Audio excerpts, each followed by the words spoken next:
राष्ट्रमाता जिजाबाई 12 जानेवारी हा दिवस अख्ख्या महाराष्ट्राला लाभलेला सोनेरी दिवस आहे.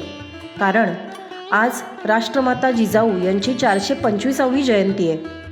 राजमाता जिजाऊ यांच्या या जयंतीनिमित्त अख्ख्या महाराष्ट्रामध्ये आजच्या दिवसाचं औचित्य साधत त्यांना आणि त्यांच्या कार्याला अभिवादन केलं जातं. स्वराज्याचे संस्थापक होते छत्रपती शिवाजी महाराज, पण त्यांच्या मनात स्वराज्याच्या संकल्पनेचं बीज रुजवणाऱ्या होत्या जिजाबाई. राजमाता जिजाऊ यांनी स्वराज्याचं स्वप्न बघितलं आणि ते स्वप्न आपल्या शिवबाकडून म्हणजेच छत्रपती शिवाजी महाराजांकडून सत्यात उतरवलं. जर जिजामाता नसत्या तर कदाचित हिंदवी स्वराज्य निर्माणच होऊ शकलं नसतं. आई केवळ मायाळू नसून ती शक्ती असू शकते याचं सर्वात मोठं उदाहरण म्हणजे जिजाबाई. राजमाता जिजाऊ यांनी प्रतिकूल परिस्थितीवर मात करत स्वराज्य निर्माण करणारे छत्रपती शिवाजी महाराज घडवले. जिथं सर्वसामान्य जनता सुखासमाधानाने, आनंदाने आणि अभिमानाने एकत्र नांदेल असं तुम्हाला सुराज्य निर्माण करायचे हा प्रचंड आत्मविश्वास शिवरायांमध्ये त्यांनी निर्माण केला. 12 जानेवारी 1598 रोजी छत्रपती शिवाजी महाराज यांच्या मातोश्री राजमाता जिजाऊ यांचा जन्म बुलढाणा जिल्ह्यातल्या सिंदखेड राजाजवळ देऊळगाव या ठिकाणी झाला. त्यांचे वडील लखुजी जाधव आणि आई म्हाळसाबाई जाधव होत. जाधव हे देवगिरीच्या यादव घराण्याचे वंशज होते. जिजाऊ या सुरुवातीपासूनच स्वतंत्र विचारांच्या होत्या. त्यांना कायम आपल्या देशाबद्दल आणि राज्याबद्दल खूप प्रेम होतं. त्यासाठी काहीतरी करावं असं त्यांना कायम वाटत असायचं.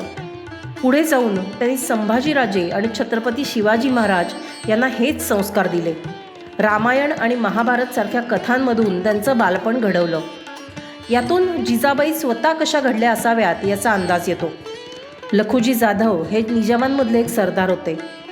भोसले घराण्यातल्या शहाजीराजे यांच्याशी सन 1609 त्यांनी जिजाबाईंचा विवाह करून दिला. शहाजीराजे हे त्यावेळीस निजामशाहीमधले प्रमुख सेनापती होते. त्यांच्या आयुष्याचा बराच काळ हा निजाम, मोगल आणि आदिलशहा यांच्या सेवेत गेला होता. पण तरीही त्यांच्या मनातलं स्वराज्याचं स्वप्न, मुघलांच्या अत्याचारातून महाराष्ट्राच्या प्रजेला मुक्त करायची इच्छा जिजाबाईंनी ओळखली होती. शिवाजी महाराज 14 वर्षाचे असताना शहाजीराजांनी त्यांच्या हाती पुण्याची जहागीर सुपूर्त केली आणि याची जबाबदारी जिजाबाईंवर येऊन पडली. जिजाबाई आणि शिवाजी महाराज पुण्यात येऊन दाखल झाले. दादोजी कोंडेवांसारख्या कुशल अधिकाऱ्यांच्या देखरेखीखाली शिवरायांचं शस्त्र आणि शास्त्राचं शिक्षण सुरू होतं. निजामशाही, आदिलशाही आणि मुघलांच्या सतत स्वाऱ्यांमुळे पुण्याची अवस्था अतिशय भीषण झालेली होती. अशा प्रतिकूल परिस्थितीत जिजाबाईंनी लहान शिवबाच्या मदतीनं नेटानं पुणे शहराचा पुनर्विकास केला. एकीकडे शिवाजीराजांच्या शिक्षणाची जबाबदारी तेवढ्याच ताकदीनं पेलली, तर दुसरीकडे शिवरायांच्या मनात कर्तृत्वाची ठिणगी टाकत जिजाबाईंनी त्यांना राजनीतीही शिकवली. समान न्याय देण्याची वृत्ती आणि अन्याय करणाऱ्याला कठोरात कठोर शिक्षा देण्याचं धाडस दिलं. त्याचबरोबर दुसरीकडे लहानग्या शिवबांना रामायण, महाभारत तसेच इतर भारतीय वीरांच्या तेजस्वी कथा ऐकवत धर्माची शिकवणी दिली. शिवाजीराजे यांना सर्व प्रकारच्या सांस्कृतिक आणि राजकारणाचे तसंच शिक्षणाचेही धडे दिले आणि त्यामध्ये पारंगत देखील केलं. जिजामाता यांना राजकारणातले अनेक डावपेच माहिती होते. मराठ्यांचं राज्य यावं यासाठी त्यांनी स्वराज्याची मुहूर्तमेढ रोवली. त्यांची दूरदृष्टी ही तितकीच चांगली होती. स्वराज्याची सुरुवात ही तोरणा किल्ल्यापासून करायची हे त्यांनीच शिवाजीराजांना सुचवलं आणि स्वतः छत्रपती शिवाजी महाराजांना तलवारबाजी आणि घोडस्वारीचं प्रशिक्षण दिलं. त्या स्वतः त्यामध्ये लहानपणापासूनच पारंगत होत्या. जिजाऊंनी दिलेल्या या संस्कारांमुळेच शिवाजी महाराज घडले. जिजाऊंनी लहानपणापासून आपल्या शिवबाला गोष्टीच सांगितल्या नाहीत, तर स्वराज्य आणि सुराज्य घडवण्याचे आणि चालवण्याचे लहान मोठे धडे देखील दिले. राजमाता जिजाऊंच्या शिकवणी आणि संस्काराच्या जोरावर आणि समर्थ रामदास स्वामी यांच्यासारख्या गुरूंच्या मार्गदर्शनाखाली छत्रपती शिवरायांनी हजार मुघलांची गुलामगिरी मोडून काढली.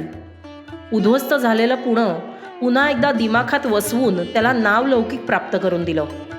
राजमाता जिजाऊ यांचं स्वप्न साकार करत गनिमी काव्याने मुघलांवर मात करत एक एक किल्ला जिंकून स्वराज्याची भक्कम तटबंदी उभारत हिंदवी स्वराज्याची स्थापना केली.